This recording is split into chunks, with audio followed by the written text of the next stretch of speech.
জুলাই আমাদের পুনর্জন্মের মাস উল্লেখ করে প্রধান উপদেষ্টা ডক্টর মোহাম্মদ ইউনূস বলেছেন, শুধু উপরে প্রলেপ দিয়ে নয়, গভীর থেকে পরিবর্তন আনতে হবে, নইলে স্বৈরাচার আবার চলে আসতে পারে।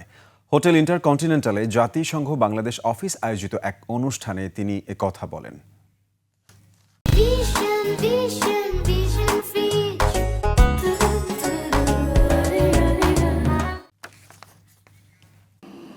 যে সংস্কার আমাদের দরকার, সেই সংস্কার আরো গভীরের সংস্কার। এই সংস্কার গুরুত্বপূর্ণ, আমি অস্বীকার করছি না, অত্যন্ত গুরুত্বপূর্ণ।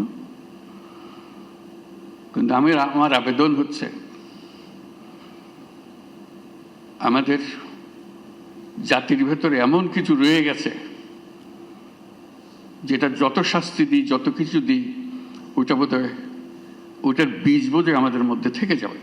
আজকের এই জুলাইয়ের যে শিক্ষা, সেই শিক্ষাটা হবে আমরা সেভাবে নিজের থেকে আবার, এটা আমাদের ভেতরে আছে, আমাদের যে নাই তা না, কিন্তু এটা গভীরে ঢুকে গেছে, এটার থেকে বের করতে পারতেছে না। আমরা যেন সেটাকে আবার নতুনভাবে আমাদেরকে আবিষ্কার করতে পারি, তাহলে জাতি হিসেবে আমরা পুনর্জন্ম লাভ করব।